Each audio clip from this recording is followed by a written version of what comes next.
સુરતના ઉધના વિસ્તારમાં એપી માર્કેટમાં સ્લેબ પડવાની ઘટના બની. સ્લેબની નીચે 5 લોકો દબાઈ ગયા, જેમાંથી એકને ગંભીર ઇજાઓ થઈ છે, જેને સારવાર માટે હોસ્પિટલમાં ખસેડવામાં આવ્યા. ફાયર બ્રિગેડની ટીમ કોલ મળતાની સાથે જ ઘટનાસ્થળ પર પહોંચી બચાવ કાર્યવાહી હાથ ધરી. તમે જોઈ રહ્યા છો SD ન્યૂઝ ચેનલ ફેઝર શેખની સાથે. જી શું ઘટના બની છે ને કઈ જગ્યાએ?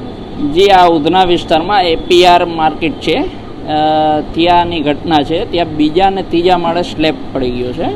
આપણે ઉધના વિસ્તારમાં ઉધના બસ ડેપોની બાજુમાં જ આ માર્કેટ આવેલી છે, ત્યાંનો સ્લેબ પડી ગયો હતો, જેમાં 4-5 વ્યક્તિઓ ઉપર કામ કરતા હતા અને ડિમોલેશનમાં જ માર્કેટ હતી ને ત્યાં એક માણસ દબાઈ ગયો હતો અને એક માણસ ઇન્જર્ડ થયો હતો.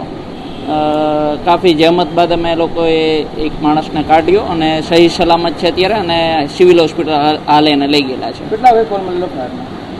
જે અડધો-પોણો કલાક પહેલાં અમને કોલ મળેલો, કરીબ 12-12:30ની આસપાસનો કોલ છે.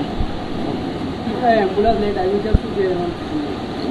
જી 108ને જાણ કરેલી, પણ 108 હજી એમ તો તુરંત આવી જ ગયેલી. સાહેબ ટ્રાફિક આગળ વધારે હતો એવું કંઈ હતું. અમારે બી આવવામાં એટલે ટ્રાફિક ઉધના 3 રસ્તા પર ટ્રાફિક વધારે હતો. ફાયરની કેટલી ગાડીઓ અહીંયા આવી? ફાયરની જે માન દરવાજા ઉધના અને મજૂરાની ગાડીઓ આવેલી છે, કરીબ 5-7 ગાડીઓ આવેલી છે.